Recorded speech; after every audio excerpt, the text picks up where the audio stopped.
네, 안녕하십니까. 방금 소개받은 문병철입니다. 저는 현재 그 싱크탱크 2022 정책연구원에서 수석연구원으로 근무하고 있습니다. 오늘 그 제12회 신통일 한국 평화포럼에서 한반도 평화 프로세스 평가와 전망이라는 주제를 가지고 평화회원 여러분들께 이렇게 말씀을 드릴 수 있는 기회를 가지게 돼서 대단히 고맙고 영광스럽게 생각을 합니다. 오늘 제가 말씀드리려고 하는 전체 내용은 개요를 간단하게 말씀드리자면은, 일단 우리가 지금 현재 많이 뉴스 미디어를 통해서 접하고 있는 한반도 평화 프로세스의 전개 과정에 대해서 간단하게 살펴보고, 그 다음에 한반도 평화 프로세스의 성과는 무엇이었고 우리가 부딪히고 있는 한계는 무엇인가, 이런 부분들을 한번 짚어보려고 합니다. 그리고 마지막으로 2022년 한반도 정세의 변수와 전망이 무엇일까를 국제정치의 관점에서 한번 여러분께 말씀드리고자 합니다.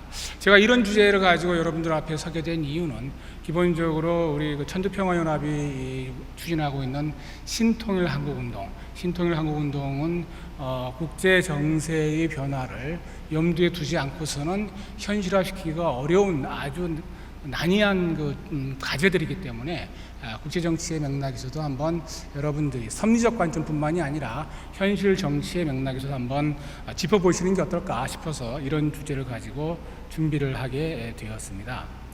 먼저 한반도 평화통일 정책의 역사적 전개를 간단하게 한번 짚어보려고 그러는데요. 왼쪽에 보면은 이제 보수 정권의 흐름, 방공 정책부터 시작해서 북방 외교를 거쳐서 비핵개방 3천, 한반도 신뢰 프로세스에 이르기까지 흐름이 있었고요. 오른쪽에 보면은 이제 소위 진보 정권이 추진했던 햇백 정책과 평화 번영 정책, 그리고 현 정부의 한반도 평화 프로세스에 이르기까지 흐름이 있었습니다. 이 중에서 제가 붉은 글씨로 표시한 게 두 군데인데요. 하나는 노태우 정부 시절의 북방 외교, 또 하나는 김대중 정부 시절의 햇볕 정책, 이 두 군데를 제가 붉은 글씨로 표시를 하고 있는데요. 그 이유는 뭐냐면은 이 북방 외교라는 게 사실은 그 이전의 남북 관계 정책이라든가 대북한 정책의 패러다임을 완전히 바꾸는 획기적인 정책 변화였기 때문에 한번 간단하게 짚어보려고 이렇게 붉은 글씨로 표시를 했습니다. 이 1989년 베를린 장벽이 무너지면서 유럽에서 이제 냉전 체제가 해체되기 시작했고, 그 흐름 속에서 대한민국 정부도 어떻게 외교 정책을 풀어나갈까라는 그런 고민 끝에 북한을 포위하는 전략을 짜기 시작했죠. 북한을 포위한다는 것은 뭐냐면, 그 이전에는 이제 남북한이 직접적으로 체제 경쟁을 하고 무력 경쟁을 하고 이런 이제 관계들이었는데, 그 냉전 체제의 해체라는 국제 정세의 변화의 흐름을 타서 북한을 고립시키면은 북한 스스로 무너지지 않을까. 그러면은 남북한이 동서독이 통일한 것처럼 남북한이 자연스럽게 통일로 가는 길을 맞이하게 되지 않을까라는 기대를 가지고 북한을 포위하는 전략의 일환으로 대한민국 정부는 우리가 그동안에 적으로 여겼던 소련과 수교를 했고, 중국과 수교를 했고, 동유럽의 공산주의 국가들, 헝가리, 폴란드 이런 나라들과 수교를 하면서 북한을 외교적으로 고립시키는 전략을 펼쳤던 게 북방 외교의 어떤 전략적인 목표였습니다.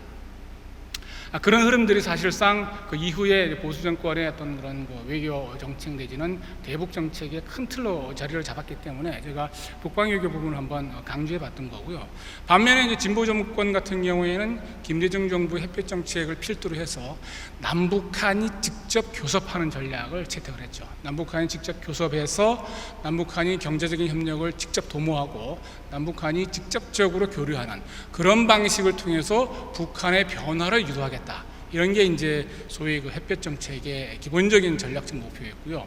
그런 면에서 보면은 이제 보수 정권 같은 경우에는 북한을 포위하는 전략, 그리고 이제 진보 정권 같은 경우에는 북한과 직접 교류하는 전략, 이런 대별할 수 있는 그런 차이점들을 보여줬다라고 평가할 수 있습니다. 그리고 현 정부의 한반도 평화 프로세스, 문재인 정부의 한반도 평화 프로세스는 이런 북한과 직접 교류하고 교섭하는 전략의 연장선에서 진행되어 왔다라고 평가를 할 수 있고요.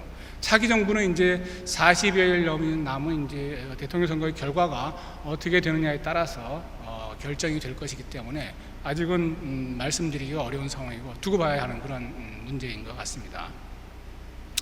문재인 정부의 한반도 평화 프로세스, 여러분들이 뉴스 미디어를 통해서 많이 접해왔고 언론에서 많이 다뤄온 주제이기 때문에 워낙 잘 아시는 내용이라고 봅니다. 기본적으로 1950년 6.25 전쟁이 53년에 휴전협정으로 일단락이 지어진 이후에 대한민국과 북한과의 관계, 한반도의 정세는 기본적으로 전투가 잠깐 멈추어져 있는 상태, 휴전 상태라는 건 여러분들 다 잘 아시리라고 믿습니다. 그래서 이런 휴전 상태를 완전히 종식시키기 위해서 종전선언을 거쳐서 평화협정을 체결하고, 그래서 남북한이 공존할 수 있는 한반도의 영원한 평화체제를 구축하자는 그런 이제 목표를 가지고 문재인 정부가 일련의 어떤 그런 외교적인 활동을 진행해 왔죠. 그 진행한 결과가 우선적으로 이제 문재인, 김정은 간의 남북 정상회담. 여러분 워낙 잘 아시는 거니까 간단하게 짚어보고 넘어가겠습니다. 첫 번째 사진이 이제 그 판문점에서 첫 번째 정상회담이 벌어졌던 그 당시 도보다리 산책 장면이고요. 두 번째는 이제 그 판문점 북한 쪽 지역 통일각에서 이루어졌던 그런 정상회담 장면이고, 세 번째 사진이 문재인 대통령이 평양을 방문했을 때 카프레드 장면입니다.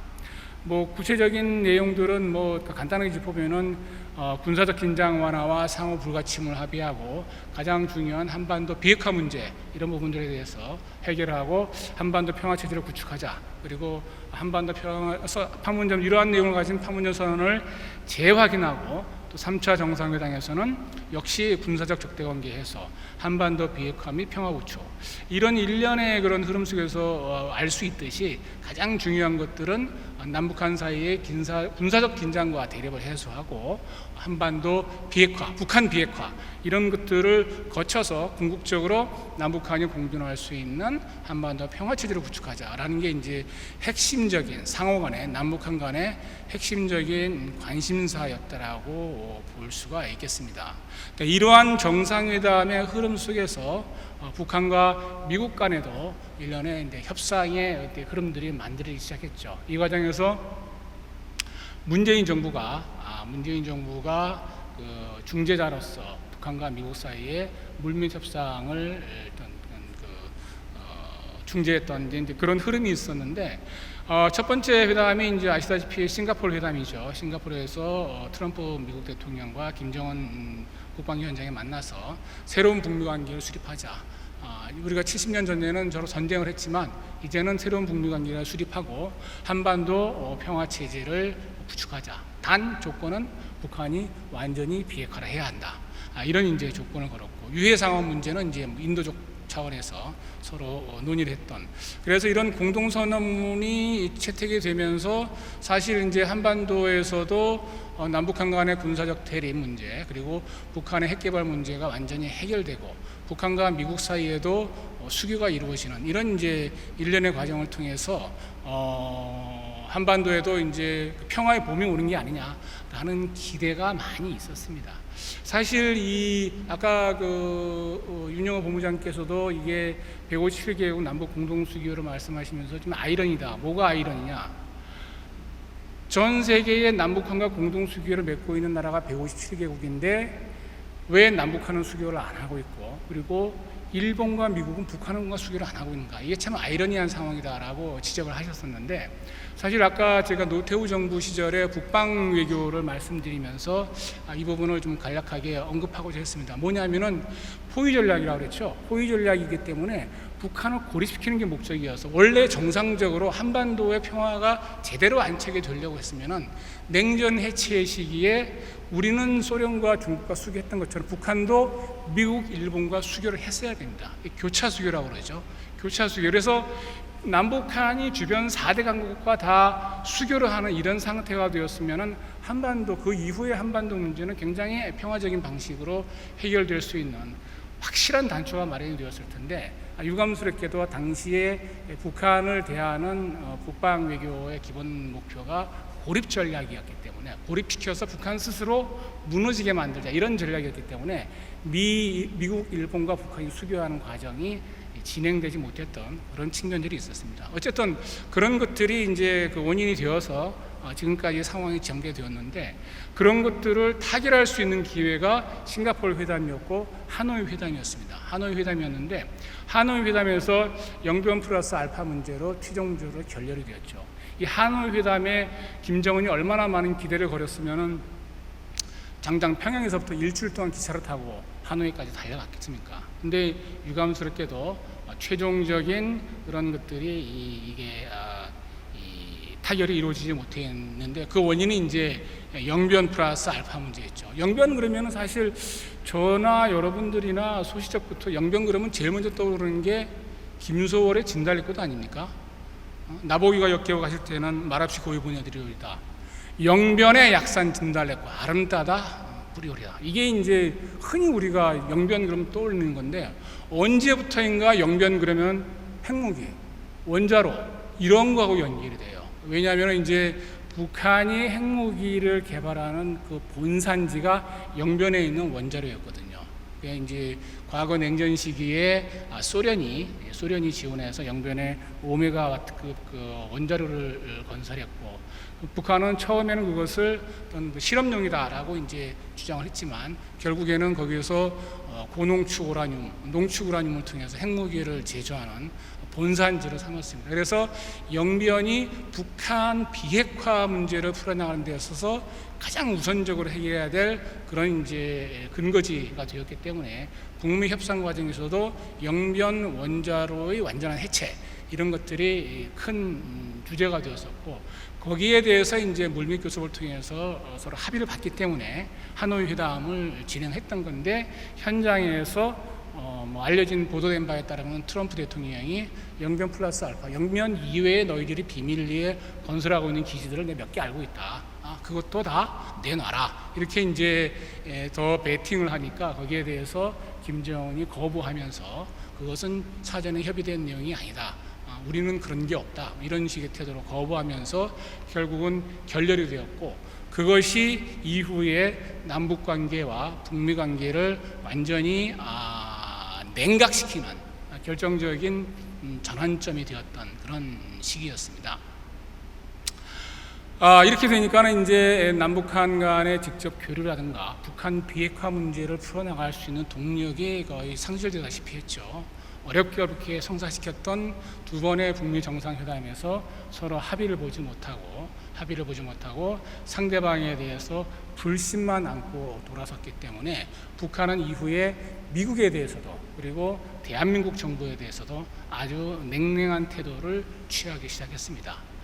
그런데 이제 문재인 정부의 외교 정책은 거의 북한과의 협상에 올인하다시피 한 그런 이제 외교 전략을 펼쳐왔는데 물론 이제 그것이 한반도 평화 프로세스라는 이름하에 한반도의 평화를 목표로 해서 진행된 것이긴 하지만은 세 차례의 남북 정상회담, 두 차례의 북미 정상회담에도 불구하고 손에 쥘 수 있는 또 국민들에게 내놓을 수 있는 성과가 없는 상황에 직면한 것이 문재인 정부의 처지였습니다.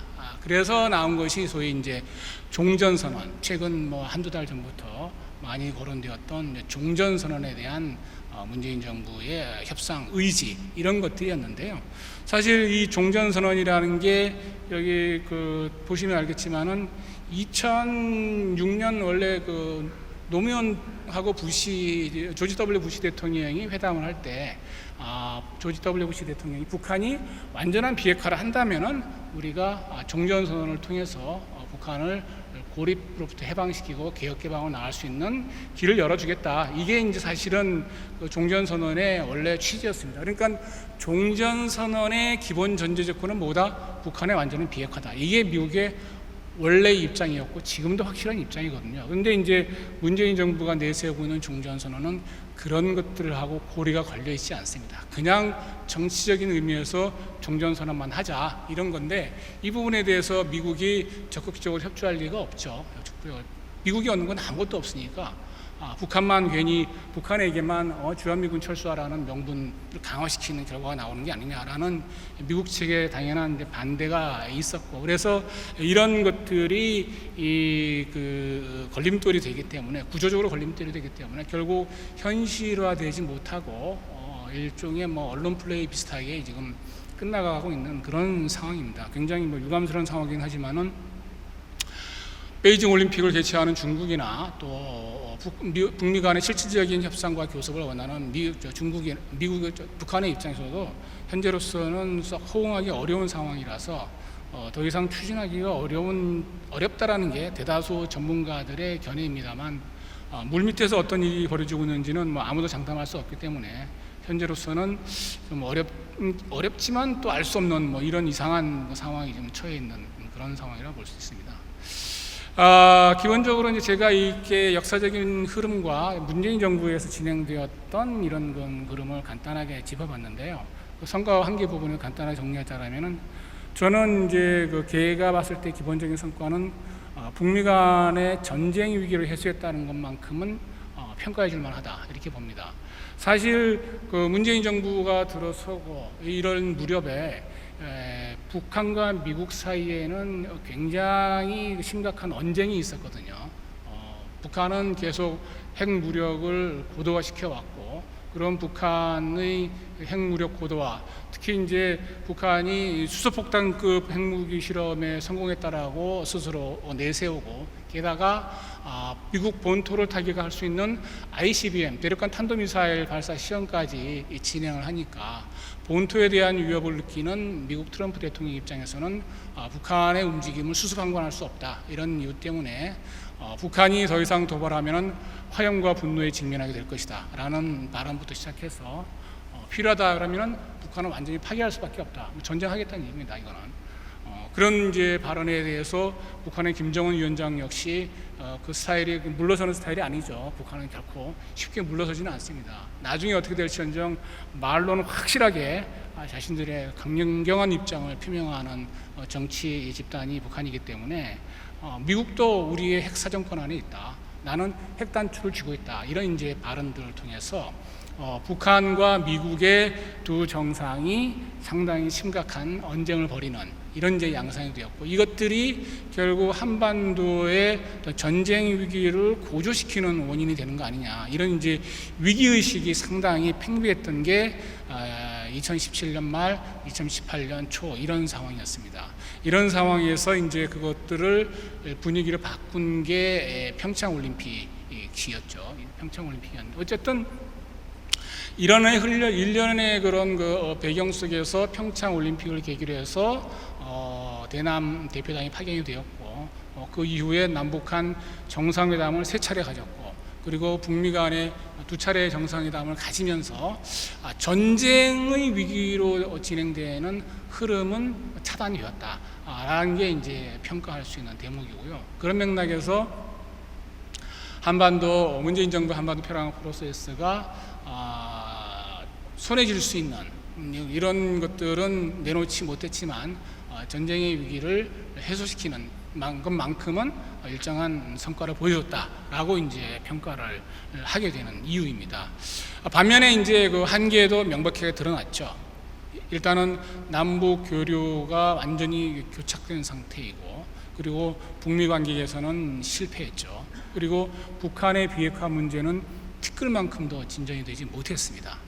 종합적으로 볼 때 여러 번 말씀드렸지만은 가시적인 성과를 내놓을 게 없는 상황이라는 게 굉장히 유감스러운 그런 상황입니다. 근데 그 기본적인 원인이 뭘까? 왜 그렇게 국력을 총동원하다시피 해서 남북 관계를 개선시키고 또 북미 관계 개선을 통해서 북한을 고립지대로부터 개혁개방으로 이끌어내기 위한 그런 이제 시도들을 진행했는데, 왜 이것들이 아무런 성과를 좀 내지 못하고 5년이라는 시간이 흘렀는데 아무런 성과를 내지 못하고 이런 상황에 직면하게 되었을까를 생각해 보면은 크게 이제 2가지 정도로 볼 수 있습니다. 하나는 미국과 북한의 결단에 의존하는 방식으로 문제를 접근했다. 그래서 미국이 반대하거나 북한이 거절하면은 아무렇게는 성과를 낼 수 없는 그런 어떤 외교 방식들이 지금의 어떤 그런 상황을 초래한 근본적인 원인이 아닐까. 물론 이 상황에 도달하기까지 문재인 정부는 여러 가지 자신들의 포지셔닝을 여러 가지 차례 바꿔가면서 노력을 했습니다. 처음에는 이제 한반도 운전자론, 한반도라는 이 자동차를 방향을 정하고 갈 길을 정하는 것은 우리 스스로 한다. 우리가 운전석에 가서 운전하겠다. 그래서 이제 한반도 운전자론을 내세워서 남북 교류를 시도를 했었고, 그러다가 이제 북미 협상 단계에 있어서는 이제 남북 사이에 이제 중재하는 역할, 북한과 미국 사이에 어떤 협상의 내용을 가지고 중재하는 역할을 자임했었고, 그것이 또 성과를 내지 못하니까 한반도 종전선언 문제를 내세우면서 여전히 북미 관계 그리고 남북 관계의 개선을 촉진시키는 촉진자 역할을 하겠다. 스스로 이제 결코 포기하지 않고 노력해온 점은 충분히 인정할 만합니다. 그럼에도 불구하고 객관적으로 인정할 만한 성과가 많지 않다는 거. 이런 것들이 상당히 안타까운 이런 상황이죠. 그래서 이런 상황에서 그러면 뭔가 새로운 어떤 우회적인 전략이 필요하지 않을까.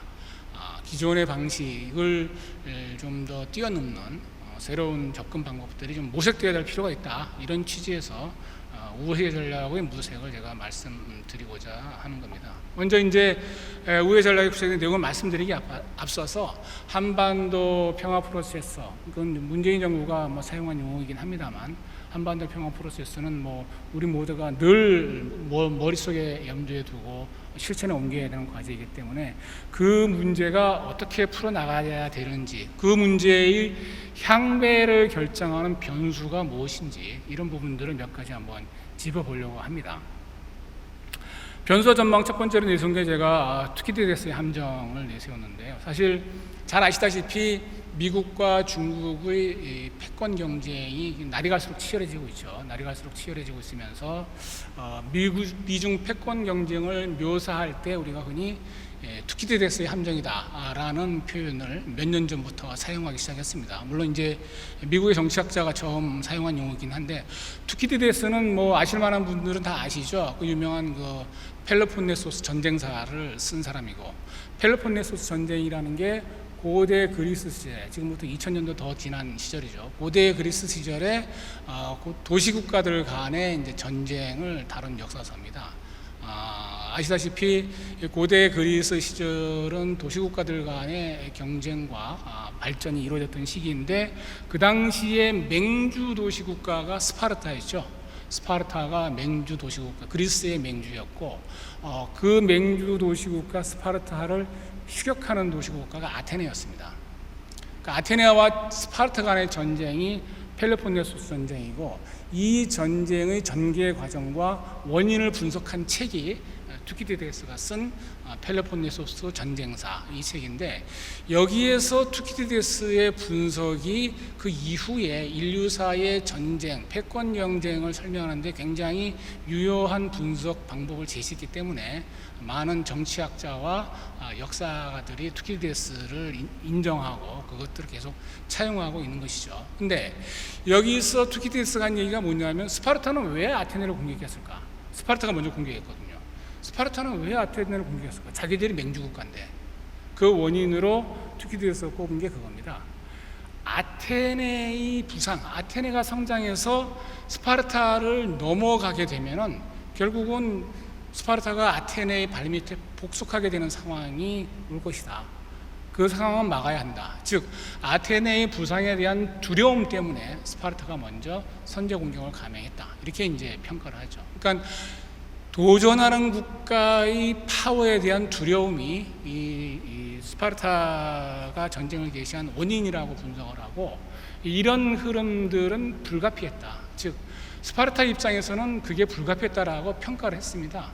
그러면서 이게 일반화되면서 어떤 이제 분석 틀로 제시가 되느냐 하면은, 패권 경쟁을 하는 데 있어서 먼저 선도 국가로서 패권을 행사하고 있는 국가가 있다 하더라도 뒤쫓아오는 부상하는 도전 국가의 파워가 점점 커지면 둘 중에 하나라는 거죠.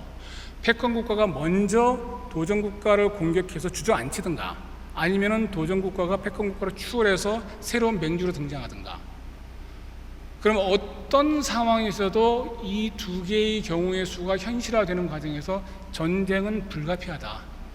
전쟁은 불가피하고 이것이 바로 패권 전쟁이다라고 분석한 게 투키디데스의 분석이었고, 이 투키디데스의 분석을 따와서 미중 간의 패권 경쟁도 결국은 불가피한 패권 전쟁으로 진행할 것이다, 빠져나올 수 없는 트랩에 걸려 있다. 그래서 이제 투키디데스의 함정이라는 표현으로 이런 상황을 묘사하고 있습니다.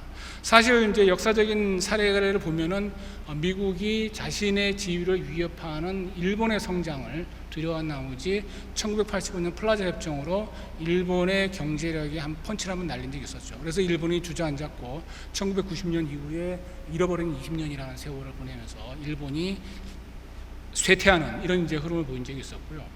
그리고 미국이 역시 중국에 대해서도 중국을 견제하기 위한 그 어떤 기회들이 있었습니다. 필요성이 있었고. 근데 중국을 초기에는 미국이 중국을 이제 세계 무역 질서를 끌어들여서 국제 질서에 편승시키는 역할을 했었죠.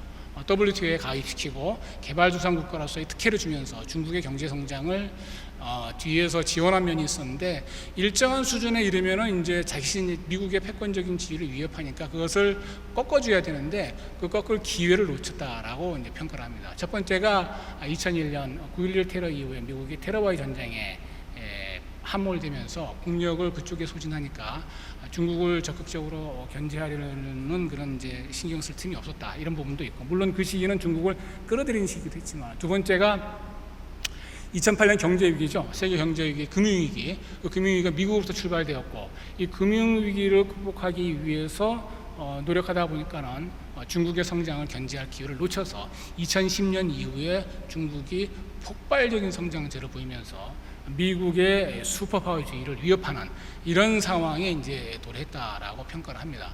어찌됐든 뒤늦게나마 미국은 이제 중국을 봉쇄하는 전략을 펼쳐서 뭐 쿼드라든가 여러 가지 전략을 펼치고 있죠.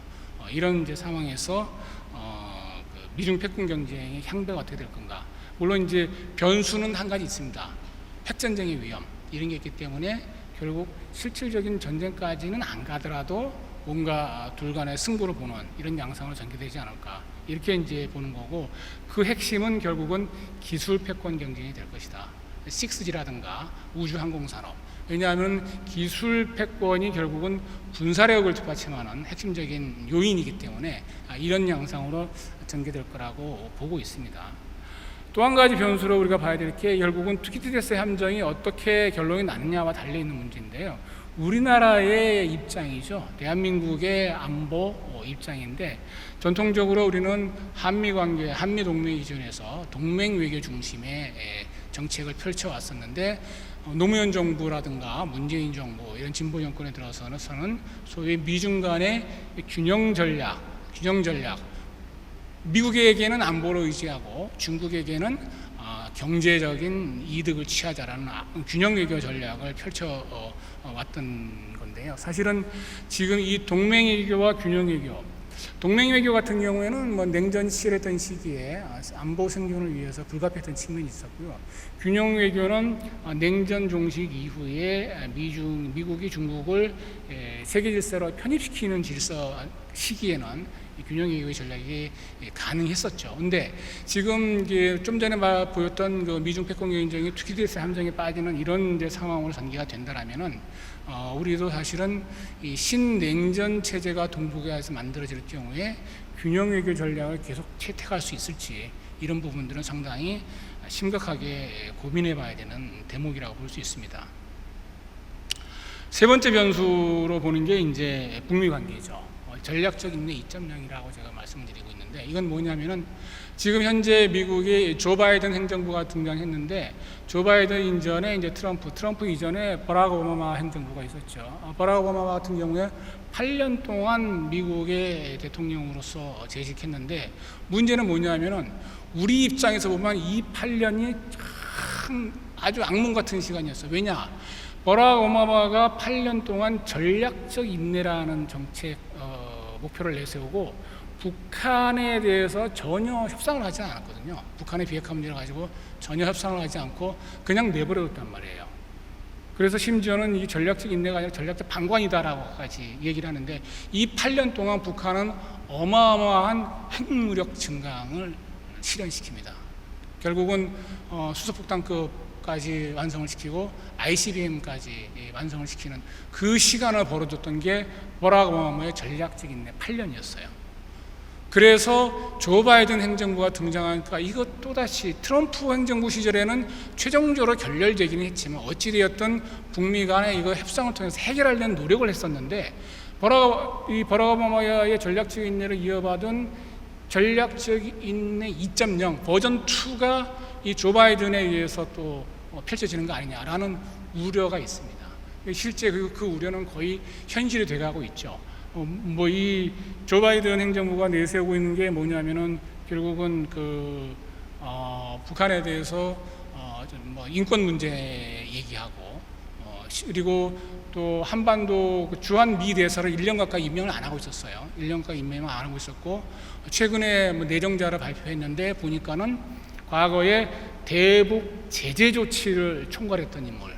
결국 북한을 다루는 방식, 북한을 보는 시각이 대북 제재 쪽으로 기울어져 있는 게 아니냐. 그러면 결국 전략적 인내 2.0으로 해서 북한과의 교섭, 협상을 통한 문제 해결보다는 무력 대결 내지는 어떤 이념 대결 또는 인권 문제를 둘러싼 인권 외교 이런 걸로 북한을 압박 일변도로 가는 그런 이제 과정이 전개되지 않을까 하는 우려가 상당히 커지고 있습니다.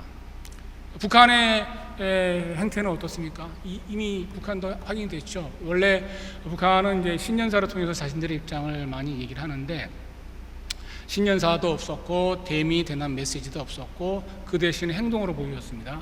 1월 5일에 극초음속 미사일을 발사했고 11일에 극초음속 미사일을 또 발사했고 최근에도 대여섯 차례 계속 미사일을 발사하고 있죠.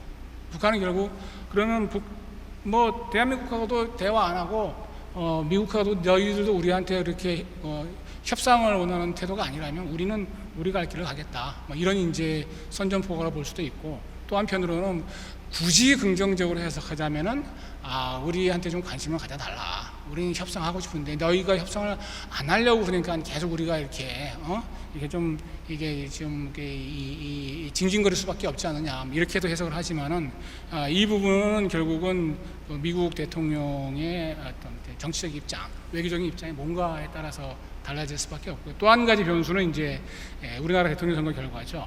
왜냐하면 보수 정권과 진보 정권은 대북 정책이나 한일 관계 문제에서 확연히 다른 입장을 보이고 있습니다. 대북 정책에 있어서 진보 정권은 북한하고는 협상하지만은 일본하고는 문을 닫고 있고 보수 정권은 북한하고는 문을 닫고 있지만은 일본하고는 또 상호 협력을 하자 이런 입장이죠. 사실은 북한하고도 협상하고 일본하고도 협력을 해야 돼요. 그래야 한반도 문제가 풀립니다. 근데 이 두 가지를 동시에 하려는 정권이 등장을 안 하고 있어서 우리가 괴로운 거죠. 사실 이 김대중 정부도 진보 정권이었고 노무현 정부도 진보 정권이었지만 이 두 대통령은 일본과의 관계에서는 굉장히 중요시했거든요. 왜냐? 한반도 문제를 풀어나가는 데 있어서 일본과의 협력이 없으면 이게 풀 수 없다라는 현실적인 판단을 했기 때문이에요. 그래서 오부치하고 회담이나 고이즈미하고 회담에서도 한일 협력 관계를 하되 조건을 달았죠. 일본도 북한 비핵화 문제, 한반도 평화 문제에 대해서 적극적으로 협력을 해라. 이런 조건을 달고 서로 협력하는 방향으로 진행했던 그런 역사적인 사례가 있습니다. 근데 이런 것들을 배워야 돼요. 다음 정부가 누가 들어서든 윤석열이 대통령이 되든 이재명이 대통령이 되든 누가 되든 간에 이 한일 관계 개선을 통해서 한일 관계 개선이 한반도 평화 프로세스 그리고 북한 비핵화 문제를 다루는 데 있어서 어떤 협력적인 요소로 작동할 수 있도록 노력을 기울일 필요가 있다 이렇게 말씀드리겠고요. 두 번째 제가 우호의 전략으로 강조하고 싶은 거는 북중 분리 전략입니다. 북중 분리 전략은 뭐냐면은 일본이 100년의 적이면 중국은 1000년의 적이다라고 이제 전언이 있는데 이 사실 중국은 고구려 시대부터 수나라 당나라 시대부터 호시탐탐 요동과 한반도를 넘봤었고 신라가 삼국 통일할 때도 당나라 군대는 끝까지 물러나지 않다가 군사적인 공격에 패배하고서 물러났었죠. 언제나 이 한반도를 노리고 있었던 게 이제 중국의 입장이었는데 북한은 유일하게 지금 경제 봉쇄된 상태에서 숨통을 열어주는 나라가 중국이기 때문에 중국에 많이 의존하죠. 그러면서도 중국에게 완전히 복속되는 것을 경계하기 때문에 중국은 천년의 적이다 이렇게 이제 얘기하고 있는 건데요. 그러면은 북한이 중국에 의존하지 않고도 살 길을 만들어줘야 됩니다. 가장 확실한 방법은 뭐냐면은 북한 비핵화 문제를 빌미로 해서 봉쇄하고 있는 경제제재 조치, 유엔 제2경제제재와 또 미국이 독자적으로 수행하고 있는 대북 경제제재 조치를 해제하는 게 제일 좋아요. 근데 그렇게 해제하려면은 핵 문제가 걸려 있으니까 결국은 북한 비핵화 문제가 하고 협상하고 타결하면서 하는 수밖에 없거든요. 근데 그렇게 되어야, 그렇게 함으로써 북한이 베트남식으로 경제를 성장시키든지 중국식으로 경제를 성장시키는지, 현재의 북한 지배 엘리트층을 완전히 무너뜨리지 않고 너희들 살려줄게, 살 수 있게 해줄게, 그렇지만 인민 대중들의 삶을 위해서 그리고 한반도의 평화를 위해서 좀 개혁 개방 좀 하자, 이렇게 갈 수 있는 길을 열어줘야 되고 그 모델을 제시해 줘야 되는데, 그 모델로 이제 우리가 얘기할 수 있는 게 현재로서는 중국식 모델이나 베트남 모델, 특히 이제 베트남 모델을 많이 얘기하죠. 베트남도 과거에 미국하고 전쟁했잖아요. 그렇지만 1990년에 이르러서 베트남하고 미국 수교하고 미국에 대거 투자를 합니다. 경제 성장했어요. 지금 베트남은 전 세계적인 관광 국가로 발돋움했습니다. 이런 모델들을 통해서 북한이 살 수 있는 길을 열어줘야 된다. 이게 이제 좀 우리가 또 한번 고려해야 될 그런 전략이라고 생각을 합니다. 자, 이제 우리가 그 신통일 한국 평화 포럼에서 제가 이런 말씀을 드리고 있는데, 신통일 한국으로 가는 길로 천주평화연합에서 추진하고 있는 5대 프로젝트가 있죠. DMZ 평화원, 그리고 효정 미래인재 양성, 세계 가족기구, 한일 해저터널, 그리고 해양 평화지구촌 건설, 이런 것들을 통해서 신통일 한국으로 가는 길을 구체적으로 다듬어 보자.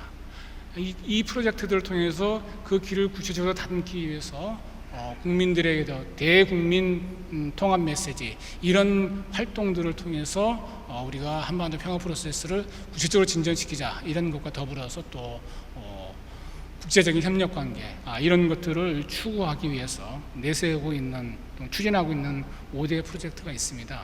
이런 다들 뭐 잘 아시는 내용들일 텐데요. 결국 이 신통일 한국으로 가는 길을 닦아내기 위해서 우리가 기울이고 있는 노력이, 첫 번째 노력이 구국구세 기도회, 이건 섭리적인 방식이죠. 섭리적인 방식으로 정성을 모아서 한반도 평화 프로세스를 구체화시키고 신통일 한국으로 가는 비전을 서로 공유하고 메시지를 내는, 이런 이제 일을 하고 있고요. 또 한 가지는 아까 윤영희 본부장님께서 아주 자세하게 상세하게 여러분들에게 보고 말씀드렸듯이 한반도 평화 서밋 2022 한반도 평화 서밋이 준비되고 있습니다. 한반도 평화 서밋 같은 경우에는 다른 무엇보다도 이 157개국, 남북한이 동시 수교하고 있는 이 157개국을 한데 묶어서 천주평화연합의 공생공영공이라는 이 가치를 신통일 한국이라는 구체적인 비전으로 담아내기 위한 이런 국제적인 노력의 일환이라고 볼 수가 있습니다. 그래서 이 157개국과 함께 묶어서 어깨동무를 만드는 자리죠. 저는 2022 한반도 평화 서밋은 이 신통일 한국으로 가는 길을 나서기 위해서 이 남북한 동시 수교하고 있는 157개 국가들과 함께 우리가 어깨동무를 만드는, 어깨동무를 거는, 그래서 우리가 가고자 하는 신통일 한국으로 가는 길이 결코 외롭지 않은 길이라는 거, 이런 것들을 국내외에 선전하고 포고하는 그런 이제 날이 될 거라고 기대를 합니다. 그래서 제가 오늘 그 한반도 평화 프로세스의 평가와 전망이라는 주제를 가지고 뭐 앞부분에서 좀 시시콜콜한 얘기들을 말씀을 드렸습니다만, 그 모든 것들이 결국은 신통일 한국으로 가는 한반도 평화 서밋으로 자신은 집중이 되고, 또 평화 서밋을 출발점으로 해서 우리 평화요원 여러분들이 신통일 한국으로 나가는 길을 뚜벅뚜벅 걸어나갈 수 있는 그런 기회가 되기를 성원하고 또 성공하기를 기도하는 그런 심정으로 말씀을 드리고 싶습니다. 제가 오늘 준비한 발표는 여기까지고요. 제 말씀은 여기서 그치도록 하겠습니다. 오랜 시간 동안 경청해 주셔서 대단히 감사합니다. 감사합니다.